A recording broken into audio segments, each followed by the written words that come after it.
Hi, everybody.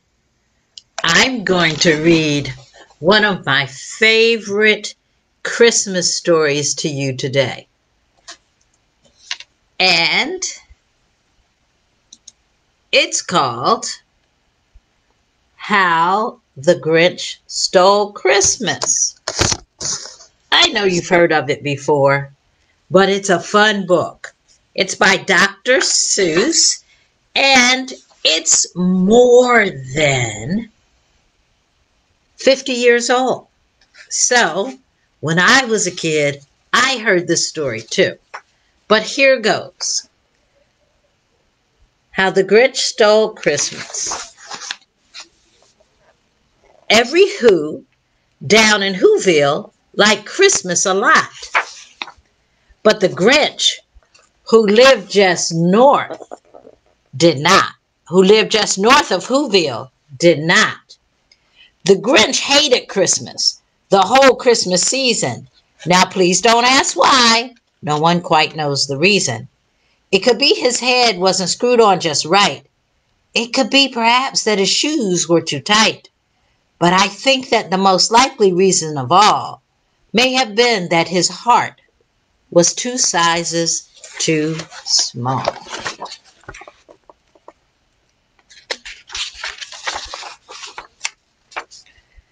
But whatever the reason, his heart or his shoes, he stood there on Christmas Eve hating the Whos, staring down from his cave with a sour, grinchy frown at the warm lighted windows below in their town.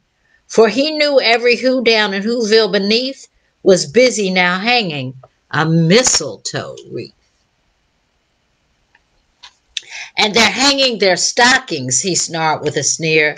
Tomorrow is Christmas. It's practically here. Then he growled with his Grinch fingers nervously drumming. I must find some way to stop Christmas from coming.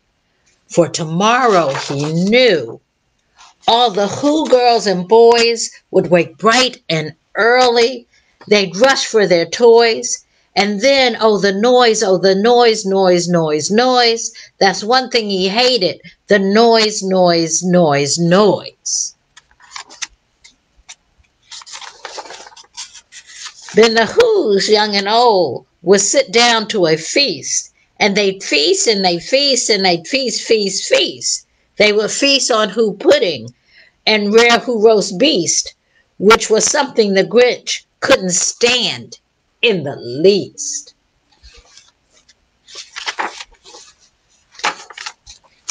And then they'd do something he liked even least of all.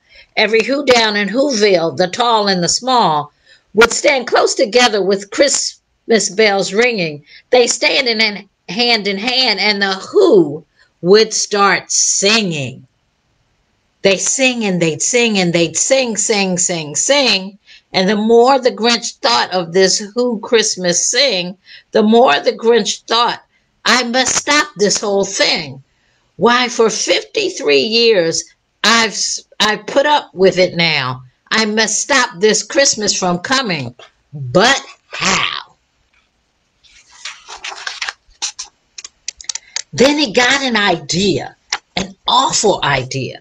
The Grinch got a wonderful, awful idea.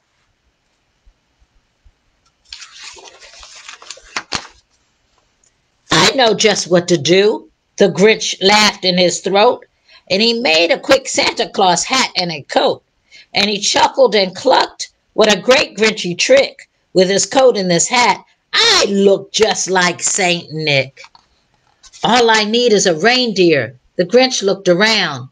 But since reindeer are scarce, there were none to be found.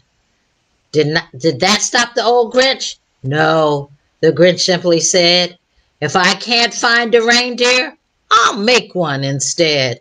So he called his dog Max. Then he took some red thread and he tied a big horn on the top of his head.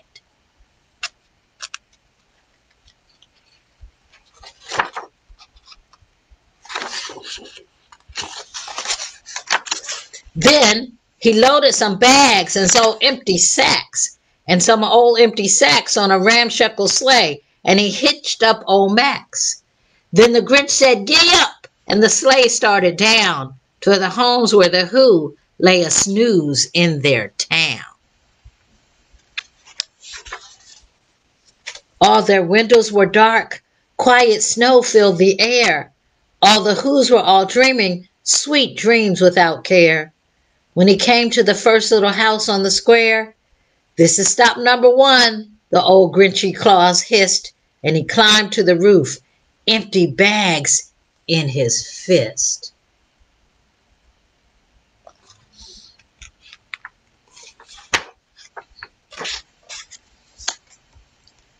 Then he slid down the chimney, a rather tight pinch, but if Santa could do it, then so could the Grinch. He got stuck only once, for a moment or two, then he stuck his head out of the fireplace flue, where the little Who stockings all hung in a row. "These stockings," he grinned, "are the first things to go."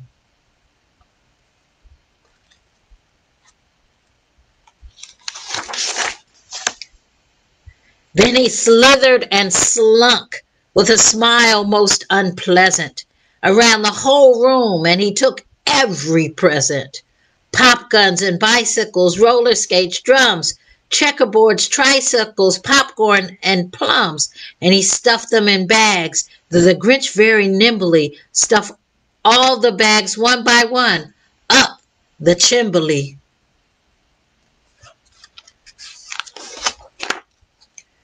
Then he slunk to the icebox. He took the Who's feast. He took the Who pudding. He took the roast beef. He cleaned out that icebox as quick as a flash. Why, that Grinch even took their last can of Who hash.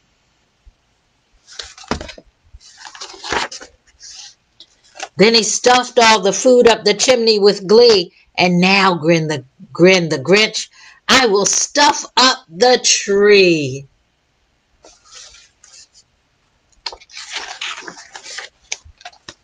And the Grinch grabbed the tree and he started to shove when he heard a small sound like the coo of a dove. He turned around fast and he saw a small Who, little Cindy Lou Who, was not more than 2. The Grinch had been caught by this tiny Who daughter, who'd got out of bed for a cup of cold water. She stared at the Grinch and said, "Santa Claus, why? Why are you taking our Christmas tree? Why?"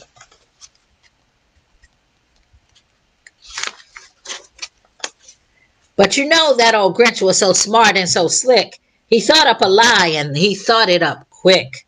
"Why, my sweet little tot," the fake Santa Claus lied, "there's a light on this tree that won't light on one side.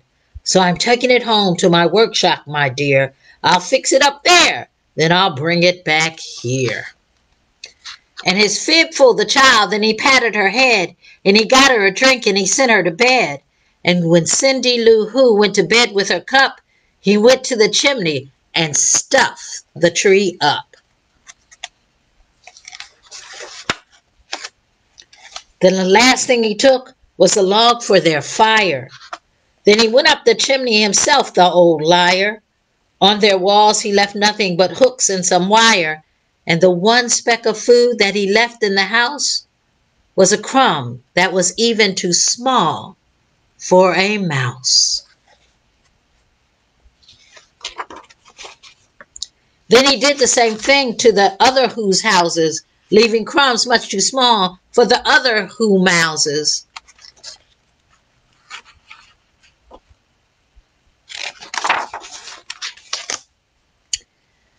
It was 1/4 dawn, all the Who's still abed, all the Who's still a snooze, when he packed up his sled.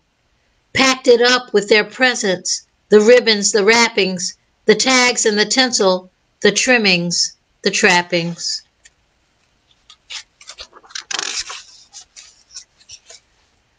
"3,000 feet up of the side of Mount Crumpet, he rode with his load to the tip-top to dump it. Pooh-pooh to the Who's, he was grinchiously humming. They're finding out now that no Christmas is coming. They're just waking up. I know just what they'll do. Their mouths will hang open a minute or two. Then the Who's down in Whoville will cry, boo-hoo.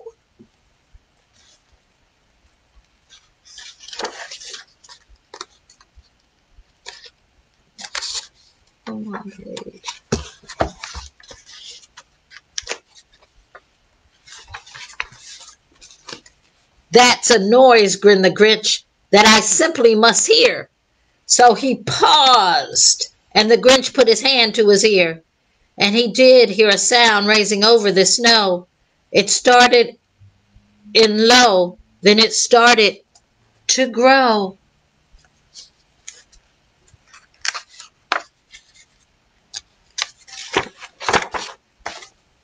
But the sound wasn't sad. Why, the sound sounded merry. It couldn't be so. But it was merry, very. He stared down at Whoville. The Grinch popped his eyes. Then he shook. What he saw was a shocking surprise.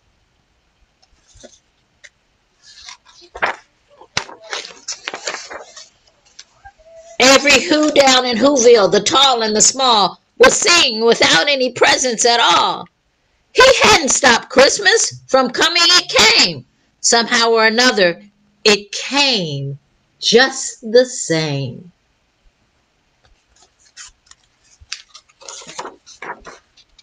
And the Grinch, with his Grinch feet ice cold in the snow, stood puzzling and puzzling. How could it be so? It came without ribbons. It came without tags. It came without packages, boxes, or bags. And he puzzled 3 hours till his puzzler was sore. Then the Grinch thought of something he hadn't before. Maybe Christmas, he thought, doesn't come from a store. Maybe Christmas, perhaps, means a little bit more.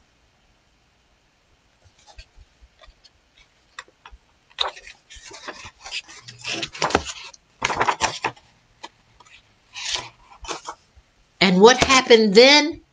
Well, in Whoville they say that the Grinch's small heart grew 3 sizes that day. And the minute his heart didn't feel quite so tight, he whizzed with his load through the bright morning light. And he brought back the toys and the food for the feast. And he himself, the Grinch, carved the roast beast. I hope you enjoyed this classic story, How the Grinch Stole Christmas. Until next time.